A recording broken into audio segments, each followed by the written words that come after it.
Bismillahirrahmanirrahim. Assalamualaikum warahmatullahi wabarakatuh. Pirsawan yang berbahagia, yang sempat punya waktu, meluangkan waktu bersama saya, kita akan meneruskan perjalanan kajian yang ditayangkan dari Pusat Kajian Islam dan Sains Bima Sakti untuk membahas konsep-konsep ilahi melalui Quran. Mudah-mudahan Anda yang sabar terberkati oleh ilahi. Saat ini saya ingin mengajak Anda semua kepada sebuah pembahasan yang jarang sekali digali oleh mereka yang mengimani Quran itu sendiri, apalagi yang tidak mengimani Quran, yaitu tentang janji-janji Allah, janji-janji Tuhan terhadap Anda, terhadap seluruh manusia, terhadap saya. Jarang digali, padahal banyak sekali janji-janji Allah yang sangat menjanjikan. Kita sering terjebak di dalam hidup oleh janji-janji manusia. Saya beritahu lewat YouTube ini bahwasanya tolong Anda jangan pernah percaya kepada janji manusia sampai ada bukti. Tapi percayalah terhadap janji Allah. Pegang teguh, usahakan, ikhtiarkan dengan seluruh daya kekuatan Anda yang diberikan oleh Allah untuk mewujudkan janji-janji Allah. Karena janji Allah pada dasarnya sudah terbukti. Alam raya ini janji Allah. Buktinya Anda sendiri adalah janji Allah menciptakan manusia. Sudah terbukti. Nah, masih banyak di dalam Quran janji-janji Allah yang tidak pernah digali, padahal itu menentukan nasib Anda. Saya hanya ingin mengambil beberapa contoh saja yang untuk saya sangat strategis. Mudah-mudahan Anda bisa paham. Yang pertama, Allah berjanji kepada siapapun orangnya, yaitu barang siapa bersungguh-sungguh ingin berjumpa dengannya, pasti Anda akan berjumpa. Ini Anda bisa pelajarin di dalam surat Al-Ankabut surat 29 ayat 5. Bunyinya begini: barang siapa mengharapkan, berharap, punya keinginan untuk bertemu dengan Allah, dengan Tuhannya, maka sesungguhnya waktu yang dijanjikan oleh Allah itu pasti datang. Dan Dia yang Maha mendengar, yang Maha mengetahui. Tidak ada sebuah pertemuan yang sangat menyenangkan kecuali diperkenankannya makhluk bertemu dengan Khalik. Artinya terjadi penyatuan kembali. Maka kalau kita bisa bertemu dengan ilahinya, maka kefanaan kita itu akan hilang. Yang muncul adalah keabadiannya, ilahinya itu sendiri. Keburukan kita itu akan terhapus, akan hilang, karena yang akan muncul adalah keindahannya dan seterusnya. Nah, ini janji Allah. Silakan Anda unduh, Anda gantar, Anda ambil firman ini sebagai sebuah harapan yang harusnya diusahakan oleh setiap insani manusia.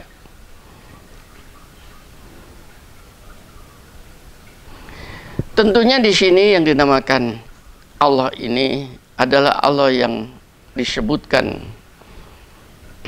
di dalam surat Al-Ikhlas, yaitu Kul hu Allah, katakanlah dia Allah, hu ahad, yang tunggal. Ini Allah yang tunggal, Allahus samad, Allah di mana manusia ini seluruh makhluk tempat bergantung. Lam yalid walam yulad, Allah yang tidak mempunyai orang tua, tidak dilahirkan, dan dia tidak mempunyai anak. Jadi di sini Allah ini Allah yang wahid, bukan Allah Bapa atau Allah anak. Itu yang harus dikehendaki untuk bersatu kembali itu, yaitu Allah yang tidak ada yang menyerupai zatnya di dalam alam ini. Itulah yang dinamakan Allah yang ahad. Ini yang harusnya kita ikhtiarkan, kita minta setiap saat. Perkenankan aku agar supaya saat ini bisa paham terhadap dohirnya engkau, sekalipun tidak nampak oleh panca inderaku, tapi bisa dirasakan oleh mata batinku, dan di akhirat kelak diperkenankan agar supaya aku bisa kembali kepada engkau, menyatu kembali, sehingga kefanaanku akan menjadi tiada. Ini tolong janji Allah, ini diikhtiarkan oleh Anda, karena engkau yang sudah memberikan harapan kepada diriku, maka perkenankan aku menjadi salah seorang hambamu yang dibukakan jalan untuk bertemu dengan engkau. Minta itu, usahakan. Yang kedua,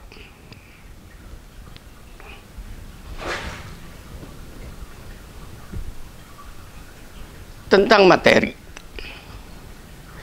Dunia seisinya ini adalah dunia materi, tapi itu adalah materi yang sifatnya fana.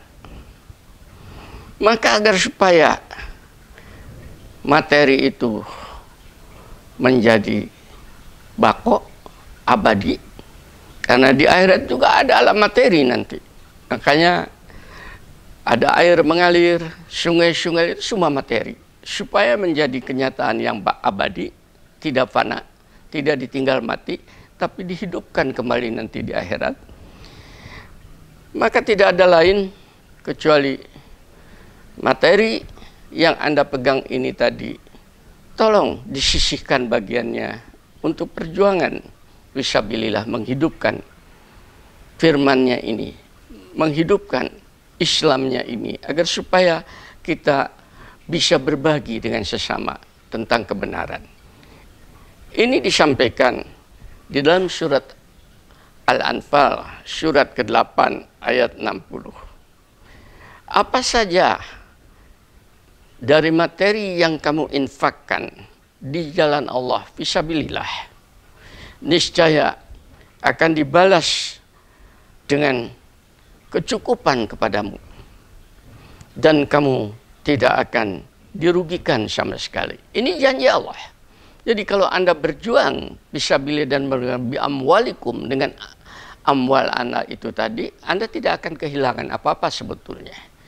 Karena di dalam ayat lain dijanjikan perumpamaan orang yang menginfakkan hartanya di jalan Allah untuk fisabilillah, seperti yang saya sampaikan ini, fisabilillah dalam rangka menghidupkan firman-Nya, adalah laksana sebutir biji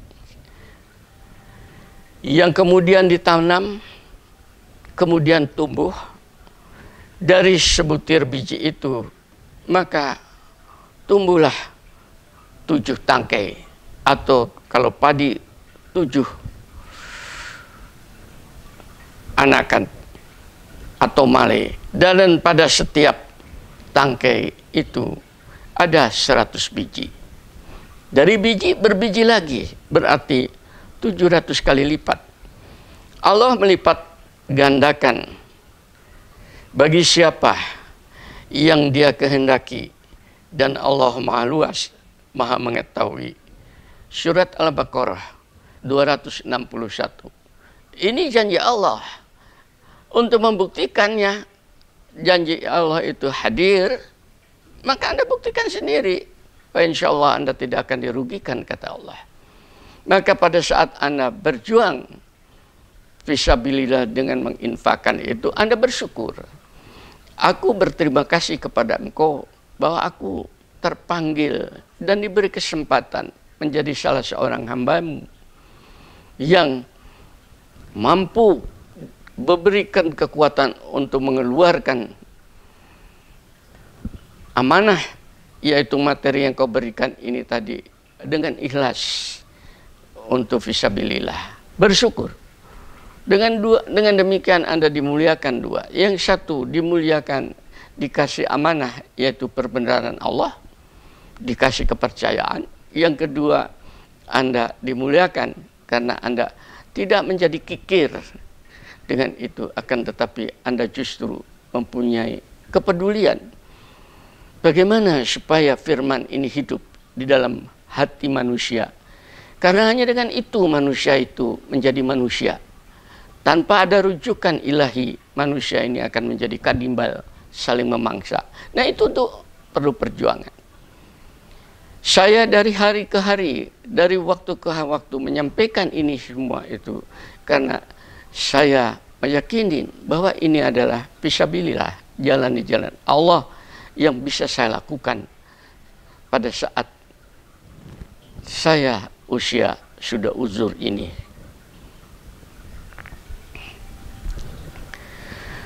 Tentang jalannya, sering sekali dalam sholat, di surat Al-Fatihah selalu kita bermohon, ihdinas siratal mustaqim, tunjukkanlah kepadaku jalan yang lurus, jalan kebenaran, agar supaya aku istiqomah di atasnya itu tadi. Maka jika kalian berjalan dalam kebenaran, wa insyaallah Allah akan mendatangimu dengan petunjuk-petunjuk dan bimbingannya tanpa kamu sadari. Ini disampaikan di dalam firman-Nya. Ini janji Allah. Al-Ankabut 29 ayat 69. Dan orang-orang yang berjihad, kembali berjihad untuk mencari keriduan kami, kata Allah, maka kami akan tunjukkan kepada mereka jalan-jalan kami. Dan sungguh Allah beserta orang-orang yang berbuat baik. Ini kan harapan untuk siapa saja. Kenapa Anda tidak berkeringat untuk mencari jalan menuju keriduannya, sementara berkeringat mencari jalan untuk kekayaan materi? Itu boleh-boleh saja, akan tetapi sering sekali begitu materi Anda meningkat, Anda cenderung untuk menjadi orang yang kikir. Tapi carilah jalan menuju keriduannya. Insya Allah akan dibimbing dan Anda akan diberi kecukupan dalam segala hal. Orang yang berjuang di jalan Allah, kemudian yang bersangkutan itu ditakdirkan untuk mati, itu namanya mati syahid. Orang yang demikian dilihat dari sisi manusia mati, akan tetapi di sisi ilahi pada dasarnya orang yang mati syahid itu adalah hidup. Dan jangan kamu sekali-kali mengira bahwa orang-orang yang gugur di jalan Allah, mati di jalan Allah, sebenarnya mereka itu adalah hidup di sisi Tuhannya dan mereka mendapatkan rezeki.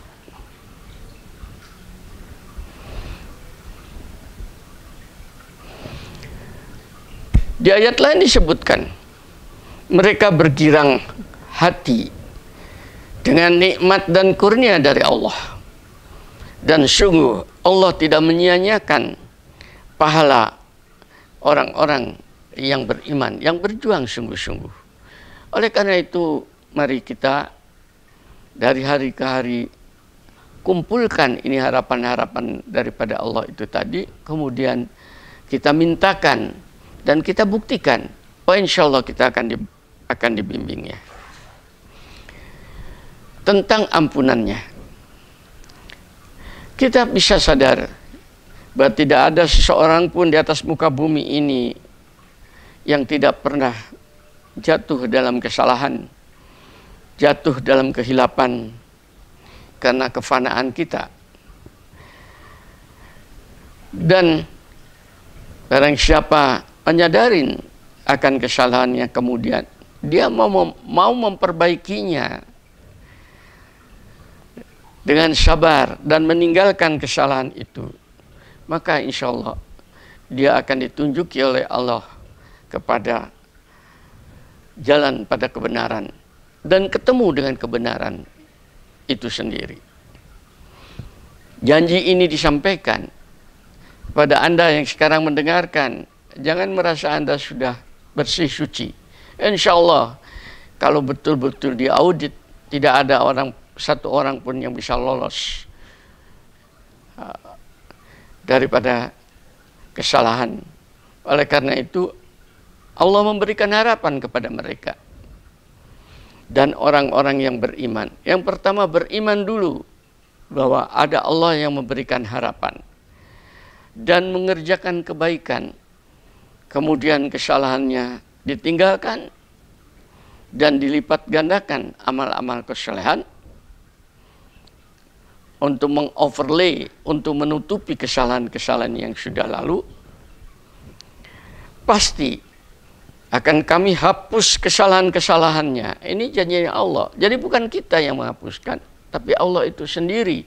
Karena adanya keinginan makhluk ini untuk berbuat baik, untuk memperbaiki dirinya, mengakui kefanaannya, kezalimannya, dan mempunyai harapan untuk mendapatkan maghfirahnya. Dan mereka pasti akan kami beri balasan yang lebih baik dari apa yang pernah mereka kerjakan. Nah, ini yang namanya refreshing, terjadi perbaikan yang hilang-hilang, yang buruk ditutupi oleh Allah. Dan kita insya Allah hanya Allah sendiri yang bisa menutupi dan menghapuskan kesalahan-kesalahan. Harapan, jangan putus asa Anda. Senyampang Anda masih hidup, sekarang saatnya. Jangan menunggu waktu, karena kita tidak tahu kapan maut menjemput kita itu. Perjuangannya dulu, progresnya ini yang akan dinilai oleh Allah. Al-Ankabut surat 27 ayat 7.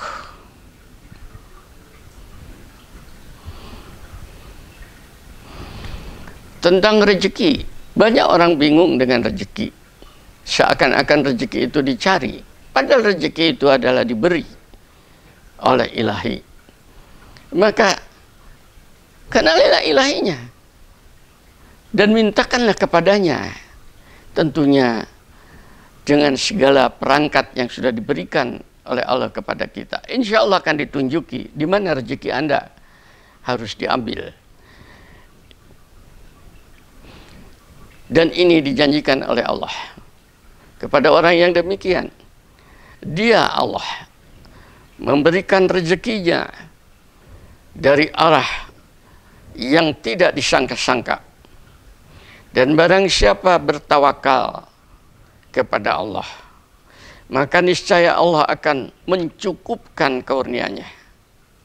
Sungguh Allah melaksanakan urusan-urusannya, dan sungguh Allah telah mengadakan ketentuan bagi setiap sesuatu. Dengan kita ikhtiar, harus disadari bahwa kita bisa berikhtiar itu bukan karena kekuatan kita, tapi pemberian Allah agar supaya bisa mengambilnya itu tadi. Setelah kita ikhtiar, kemudian hanya sampai titik ini kemampuanku Tuhan. Apa yang aku usahakan ini, kalau tidak Engkau menunjuki di mana aku mengambil, maka aku tidak akan pernah akan tahu. Karena langkahku pun adalah langkahmu. Tanganku ini adalah tanganmu. Penglihatanku ini adalah penglihatanmu. Kemana aku harus berjalan? Mohonkan, insya Allah kalau kita sudah bertawakal, itu namanya tawakal seperti itu. Jangan putus asa. Karena kalau tidak Engkau turun tangan dan menunjuki, maka aku khawatir diriku menjadi musyrik, yaitu berharap kepada makhluk. Padahal aku tahu yang namanya manusia ini adalah tempatnya kesalahan, dan banyak di antara mereka itu adalah pendusta. Sedangkan Engkau adalah zat yang penuh kepastian. Aku mendambakanmu, aku memohon pertolongan, aku meminta keberkahan dari Engkau. Insya Allah. Tentang ketenangan hidup. Banyak manusia gelisah dari hari ke hari. Ada yang lari kepada musik, ada yang lari kepada tarian, ada yang stres, ada yang lari kepada narkoba dan sebagainya, ada yang lari kepada rokok. Katanya agar supaya hidup tenang. Itu kekeliruan dalam kehidupan. Ketenangan itu pada dasarnya adalah masalah batin, bukan masalah akal, masalah batin, hati nurani yang ada di dalam rongga dada ini. Kalau Anda tidak pernah tenang, maka terjadilah bisikan-bisikan syaitaniyah dan bisikan-bisikan manusia yang bukan menjadikan Anda semakin tenang, tapi Anda semakin gelisah. Oleh karena itu memintalah kepada Allah. Wahai Tuhanku yang membolak-balikan hati manusia, maka tetapkanlah diriku bertawakal, mengimani Engkau, agar supaya setan dan manusia tidak mempermainkan batinnya ini tadi. Maka perkenankan dikasih rasa sakinah, karena hanya Engkau pemilik ketenangan hati ini.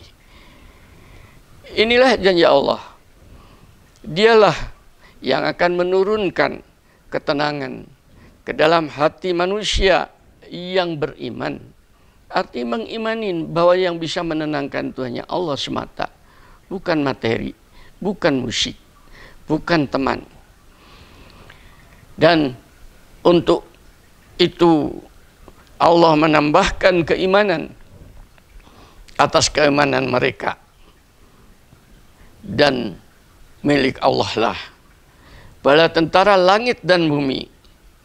Dan Allah maha mengetahui lagi maha bijaksana. Maka perkenankan aku mendapatkan bala bantuan dari sisimu dalam segala langkah, ucapanku, penglihatanku. Tanpa itu aku akan merasa sendirian dan kesepian, sehingga aku semakin gelisah. Perkuatlah aku dengan keyakinan terhadap Engkau. Tentang pemahaman, kita sulit untuk menentukan sesuatu, kadang-kadang bingung karena kita tidak punya rujukan.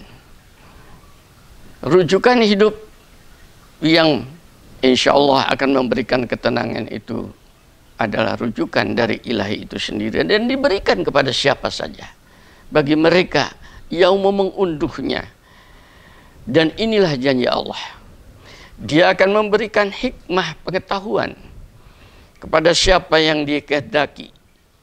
Maka barang siapa diberi hikmah, sungguhnya dia telah diberi kebaikan yang banyak, dan tidak ada yang dapat mengambil pelajaran tersebut kecuali orang-orang yang mempunyai akal atau orang-orang yang akalnya sehat. Perkenankan akalku ini akal yang sehat. Logikaku ini logika yang lurus, bukan logika bengkok. Logika lurus bahwasanya yang memiliki pengetahuan seluas langit dan bumi dan lebih luas daripada itu hanya Engkau. Maka perkenankan aku dipenetrasi pengetahuan dari Engkau, agar supaya aku tidak tersesat di dalam perjalanan hidup menuju kehadiratmu ini tadi. Itulah beberapa manikam-manikam, masih banyak. Ini untuk menstimulasi Anda. Coba ambil dari Quran, itu banyak sekali. Dan didiskusikan dengan ilahi. Setiap saat dengan demikian Anda akan terpenetrasi dengan pengetahuan tanpa Anda sadari. Mudah-mudahan Anda terberkati. Walhamdulillahirabbil alamin. Assalamualaikum warahmatullahi wabarakatuh.